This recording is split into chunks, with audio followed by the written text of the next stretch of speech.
There's a strange truth about success no one warns you about. The higher you rise, the louder the noise from below becomes. Not because you're wrong, but because your progress reminds others of where they chose to stop. If someone is trying to bring you down, listen carefully.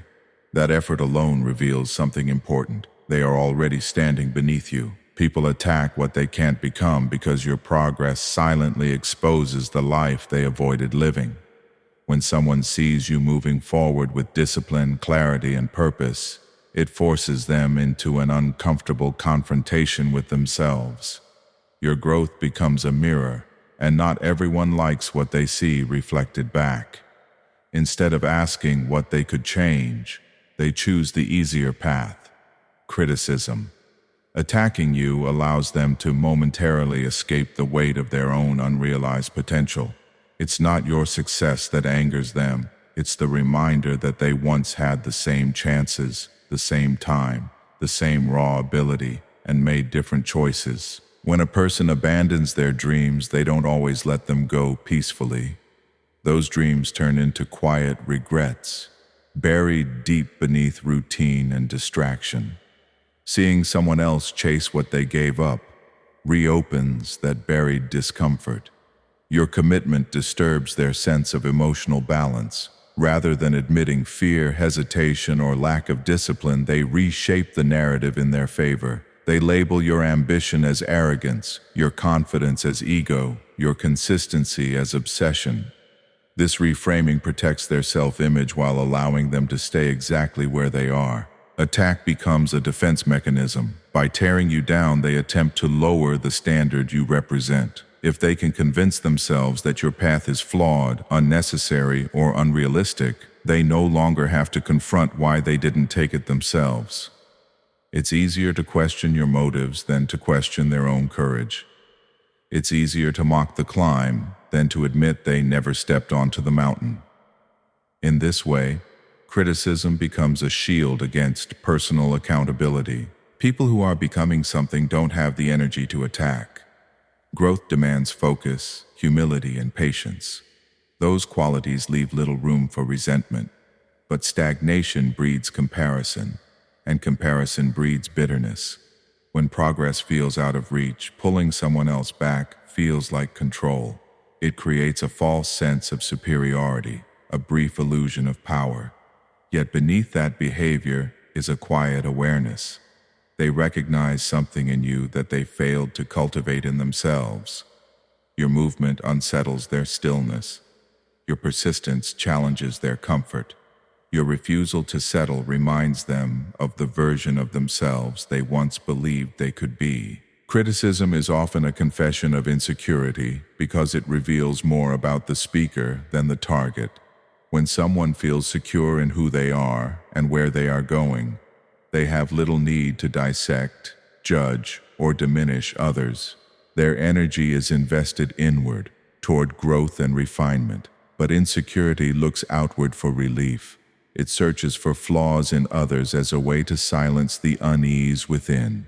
By pointing out what they believe is lacking in you, they momentarily distract themselves from what they fear is lacking in themselves. Insecure individuals are constantly negotiating with their own self-doubt. They live under the pressure of comparison, measuring their progress against the lives of others. When they encounter someone who reflects confidence, momentum, or purpose, it intensifies that internal conflict. Criticism becomes a way to regain emotional balance. If they can reduce your value in their mind, they can elevate their own, at least temporarily. This is why criticism often arrives uninvited and excessive. It is not feedback meant to help. It is an emotional release disguised as judgment. Often, the criticism has little to do with your actions and everything to do with their fears. Your discipline reminds them of their inconsistency. Your clarity highlights their confusion. Your calm exposes their internal chaos. Instead of confronting these truths, they redirect the discomfort outward. By focusing on what you should change, they avoid confronting what they are unwilling to face in themselves. In this way, criticism functions as a protective wall, shielding fragile self-esteem from self-examination. There is also a deeper vulnerability beneath insecurity, the fear of being irrelevant or left behind. When people sense that others are evolving while they remain stagnant, criticism becomes a way to slow the emotional gap. If they can plant doubt in your mind, they feel less alone in theirs. If they can make you hesitate, they don't have to confront their own inaction. The louder the criticism, the deeper the insecurity it conceals. Confidence does not need to announce itself through judgment. It moves quietly, steadily, without the urge to diminish others to feel whole. Those below pull, those above inspire, because position shapes behavior and perspective shapes intention. When someone feels beneath another, whether in growth, awareness, or self-mastery, their response is often driven by scarcity. They believe there is not enough room at the top, not enough recognition, not enough opportunity. From that mindset, pulling someone down feels like survival. It becomes an attempt to restore balance without the effort of elevation. Pulling requires no vision, no patience, and no personal risk, only the belief that lowering someone else will somehow raise them. People who are below often operate from frustration rather than direction. They see movement but do not understand the process behind it. They witness results but ignore the sacrifice required to reach them. This misunderstanding breeds resentment. Instead of asking how or learning why, they choose to interfere. Pulling becomes their language of influence. It shows up as doubt, sarcasm, rumors, or constant reminders of failure. These behaviors are not signs of strength. They are symptoms of feeling powerless in one's own life. When someone feels incapable of rising, they try to make rising seem unnecessary or foolish. Those above, however, move differently. They inspire because they are no longer consumed by comparison. Elevation shifts focus inward. It replaces competition with clarity. People who have risen through discipline and self-awareness understand the cost of growth, and that understanding breeds empathy rather than envy. They don't pull because they know progress is personal. Instead of wasting energy on resistance, they create space for others to rise. Their presence alone becomes a lesson, not through words, but through consistency and calm. Inspiration does not shout, it demonstrates. It doesn't demand attention, it earns it. Those above inspire by showing what is possible, not by pointing out what is missing. They lead through example because they are secure in their path. Pulling is rooted in fear of falling behind, while inspiring is grounded in confidence built over time. The higher one rises, the less need there is to interfere with others. Perspective widens, ego quiets, and influence becomes subtle. Inspiration lifts without force, while pulling relies on resistance. And the difference between the two reveals exactly where a person is standing. Your growth exposes their limits because progress has a way of revealing what comfort once concealed. When you commit to becoming better, more disciplined, more aware, more intentional, you unintentionally challenge the invisible boundaries others have accepted as permanent.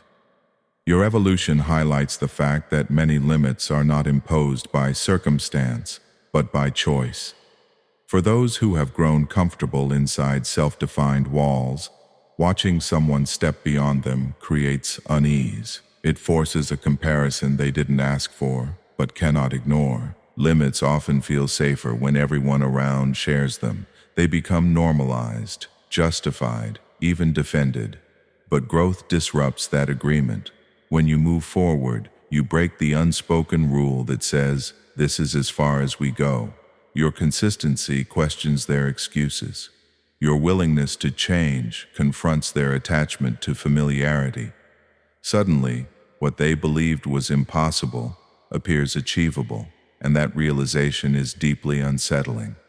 Instead of expanding their own limits, many respond by trying to invalidate yours because it's less painful than admitting they could have done more. For some, your growth becomes a threat to their identity.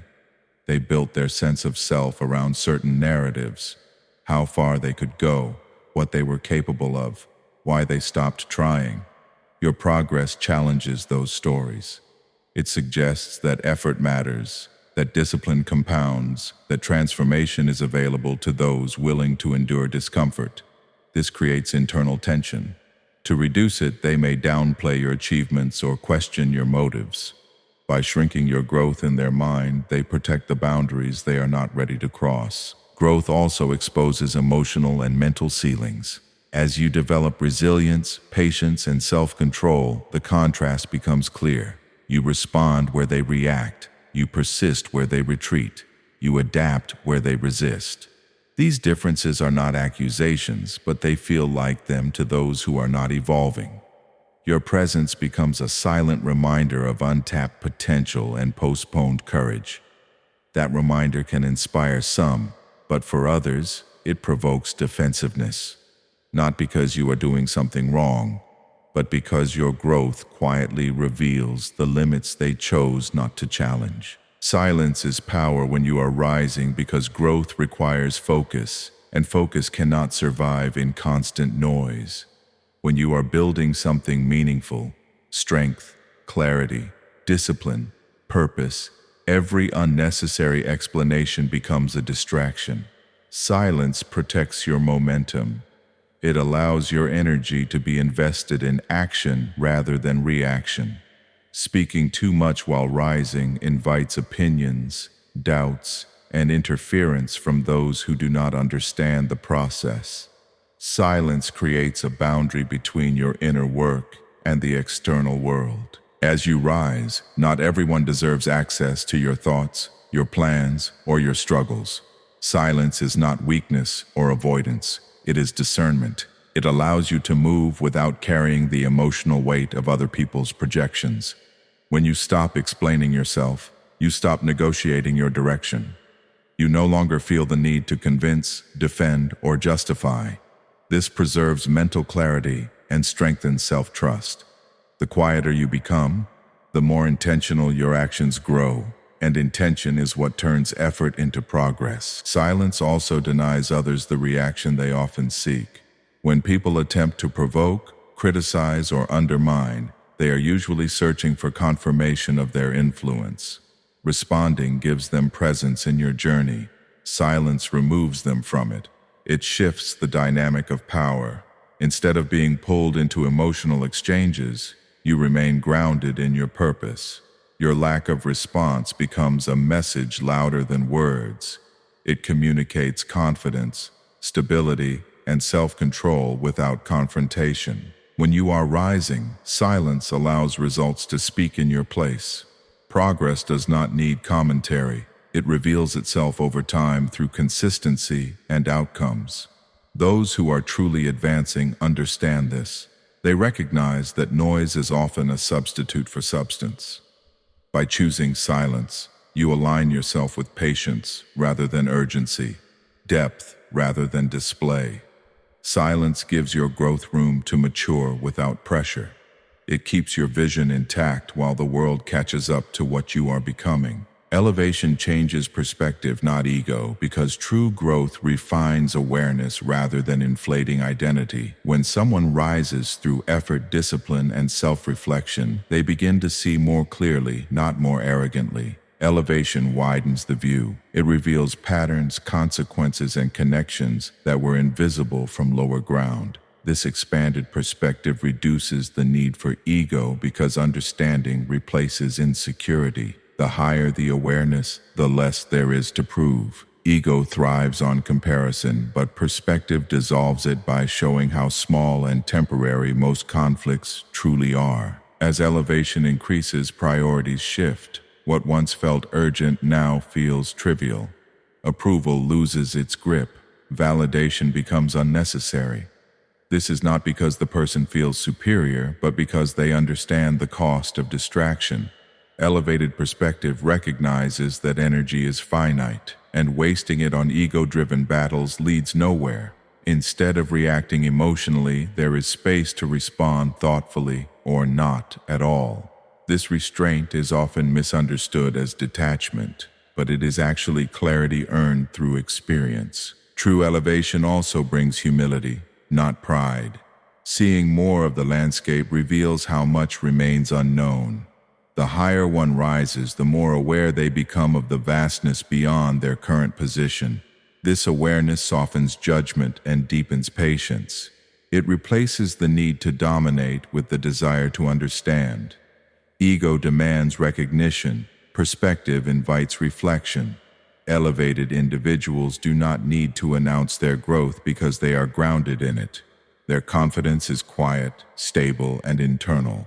When perspective changes, so does the way one views others.